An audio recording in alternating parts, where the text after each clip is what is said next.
Good afternoon everyone and have a great Sunday. Like and subscribe to the channel, and let's see what Ten Hag said about the gaming marathon. Erik Ten Hag no complaints over fixture schedule. Man Utd bid to end trophy. Erik Ten Hag has no complaints with Manchester United's fixture schedule and insists his squad is deep enough to cope with challenging on multiple fronts in the second half of the season.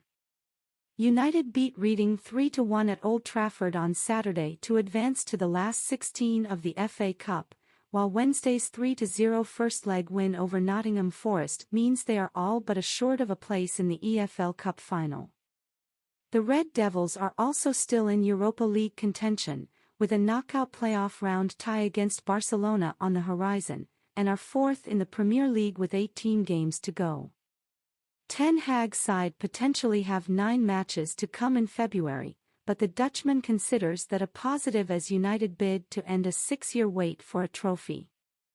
"I don't complain," he told reporters.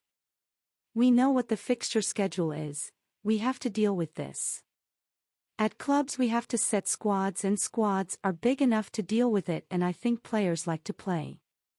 You can build and construct a good team when you play often, and, in my perspective, when you play often the same you are getting the routines in."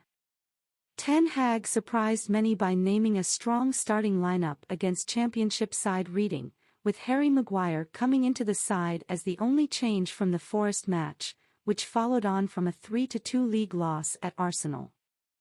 "If you see everything in the perspective of the result, after a defeat we've bounced back," Ten Hag said. "I was happy with the performance at Arsenal, but we made mistakes. We have to work on those mistakes, but now twice we have had good performances and 2 good results." Casemiro's second-half double and a neat finish from Fred earned United victory over Reading, who had Andy Carroll sent off but pulled one back through Amadou Salif Mbeng. United lost key midfielder Christian Eriksen to injury prior to the hour mark, but Ten Hag says it is too early to determine if the Denmark international is going to spend any time on the sidelines. "It's always difficult to say in this moment so short after the game has finished," he said. "But it's an ankle problem. We have to see what the diagnosis is, so it will be a minimum of 24 hours before we know that, and then I can say more." United are back in action on Wednesday with the second leg of their EFL Cup semi-final against Forest, before returning to league action at home to Crystal Palace next weekend.